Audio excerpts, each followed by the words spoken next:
first test of the atomic bomb in the New Mexico desert.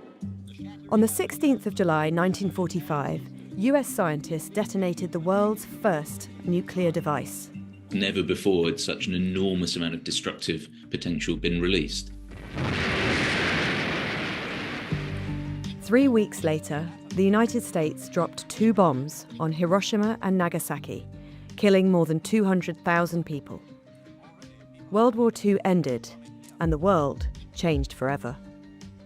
So this was the first real opening salvo of the nuclear arms race. 80 years on, 9 countries have nuclear weapons. Researchers estimate the global total is more than 12,000. Each dot in this graphic represents 10 nuclear warheads, either ready for use, in storage, or retired. So how did these countries get nuclear weapons? And why are others being stopped? I've been saying for 20 years, maybe longer, that Iran cannot have a nuclear weapon. I've been saying it for a long time.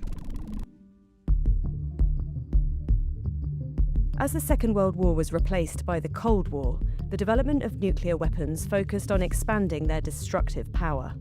So there are 2 types of nuclear bomb. A fission bomb, which is where atoms of uranium or plutonium are split, and that releases energy. The energy then can potentially cause a chain reaction. And then fusion bombs, where atoms are fused together, and that's similar to the process that happens in the sun. The bombs dropped in 1945 were fission bombs. From the early 1950s, most of the weapons being built were fusion bombs, and these were exponentially more powerful. Mindful of this, in 1953, US President Dwight D. Eisenhower gave a speech to the United Nations which would launch what became known as the Atoms for Peace initiative, to try and steer nuclear development towards energy and research. This fission material would be allocated to serve the peaceful pursuits of mankind. The International Atomic Energy Agency was formed, which would become the UN's nuclear watchdog.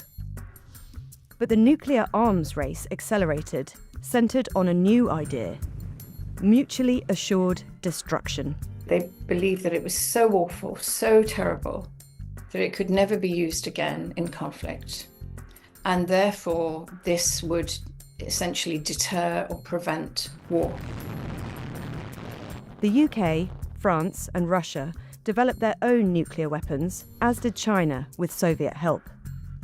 By the 1960s, these countries had joined the US as the 5 nuclear-armed powers.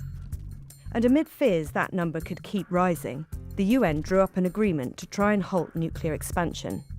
It was called the Non-Proliferation Treaty, or NPT. It basically says that anybody who has tested a nuclear weapon by 1967 is allowed to keep and have nuclear weapons. They're called the nuclear weapon states. And anybody else who has signed the treaty is not. The NPT also sought to reduce the global stockpile of nuclear weapons. The central bargain of the NPT is that those 5 nuclear-armed states work in good faith towards nuclear disarmament. Most countries signed the treaty, but not all.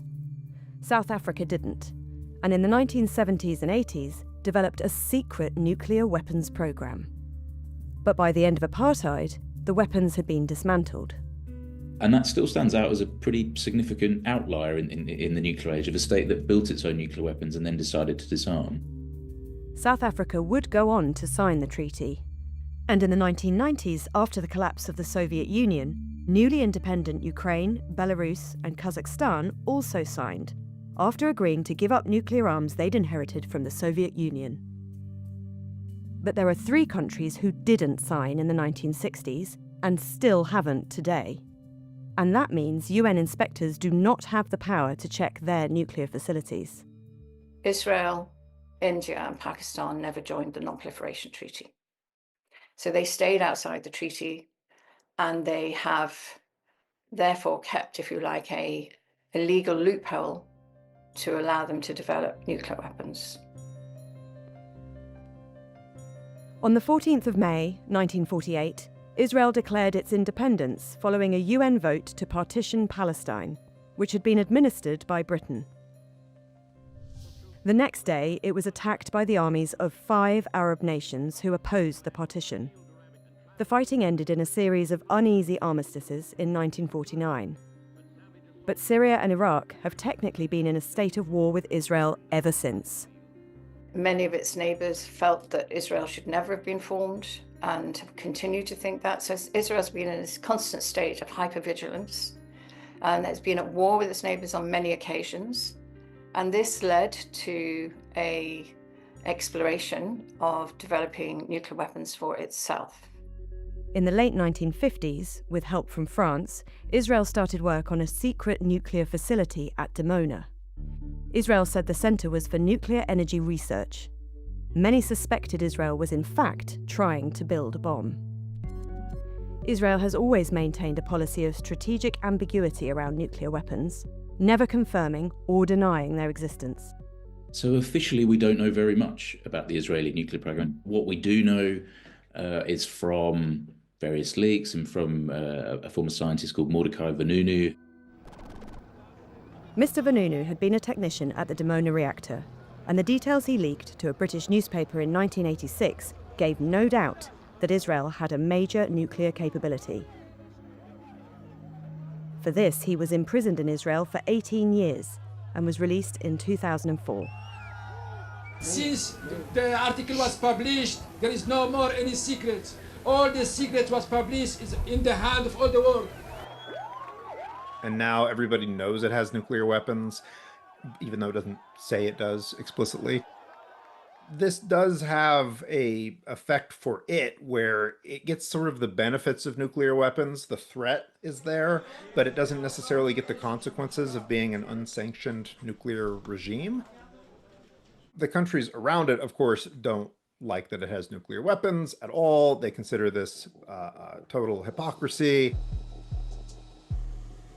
Israel has acted militarily to prevent regional rivals from acquiring their own nuclear capabilities.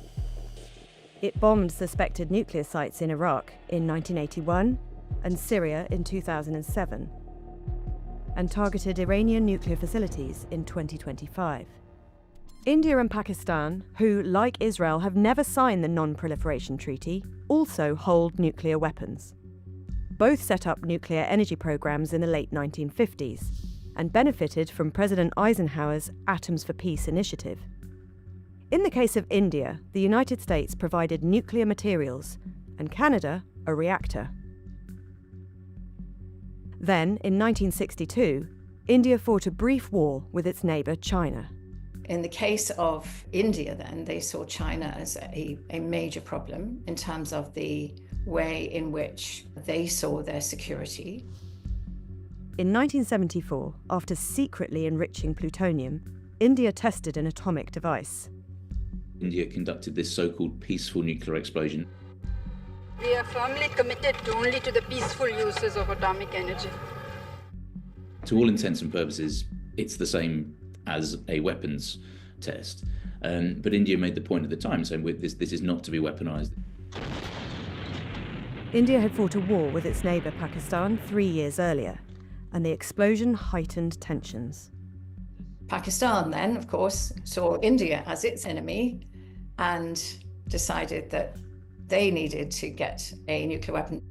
This motivated Pakistani nuclear physicist Abdul Qadir Khan to gather secret plans for his country. He was working for a uranium enrichment site in the Netherlands and was able to smuggle information back to Pakistan.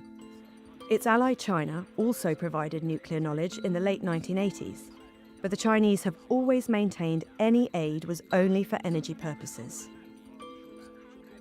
Both India and Pakistan made very public shows of force in May 1998. The Indian government decided to do an overt nuclear weapons test, shortly followed by the Pakistanis, and then that this would transform South Asia into a nuclear-armed region.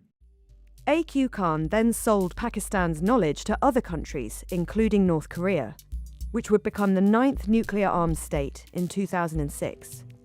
But its nuclear history began decades before. So North Korea started on a path towards nuclear technology a very long time ago, like the 1950s. They don't seem to have had a really dedicated weapons program until maybe the 1970s, but they had a very long gestation, and they were getting assistance from the Soviet Union at times on the sort of peaceful side of the program. North Korea built on the foundations laid by the Soviet Union and, with help from A.Q. Khan, diverted their nuclear technology to make weapons. Though originally a signatory of the Non-Proliferation Treaty, North Korea pulled out in 2003, blaming US and South Korean joint military exercises. North Korea decided it didn't want the inspectors anymore, so it threw them out and then tested nuclear weapons. It probably took the North Koreans something like 50 years to get in a position by 2006 to explode a nuclear device. For some, North Korea serves as a cautionary tale, and there are fears about another country developing a nuclear bomb: Iran. Could Iran do that? Yes, probably. It would cause enormous amounts of diplomatic problems. Iran would move into a category probably very similar to North Korea. Iran was also part of the Atoms for Peace program, receiving a nuclear reactor from the US in 1967, and it signed the Non-Proliferation Treaty a year later. So legally, Iran is not allowed to develop nuclear weapons. Although Iran has allowed UN inspectors into its nuclear sites, the US and Israel have accused it of hiding a weapons program. In 2002, US satellites captured images of secret nuclear facilities near the towns of Arak and Natanz. It would later emerge this was a uranium enrichment plant, built in significant part on designs and material first supplied by A.Q. Khan. In 2009, satellites captured images of a facility at Fordo. This site deepens a growing concern that Iran is refusing to live up to those international responsibilities, including specifically revealing all nuclear-related activities. But the size and configuration of this facility is inconsistent with a peaceful program. Iran has always maintained that it has never sought to develop a nuclear weapon. As far as we know, Iran hasn't built a bomb, maybe hasn't even made the decision to build a bomb. Technically or technologically, there's no real reason why they can't do that. In June 2025, UN nuclear inspectors said Iran had breached its obligations under the Non-Proliferation Treaty. The next day, Israel launched a series of strikes on Iran, and the US later hit Iran's nuclear facilities. Our objective was the destruction of Iran's nuclear enrichment capacity and a stop to the nuclear threat. There are also concerns about what could happen beyond Iran.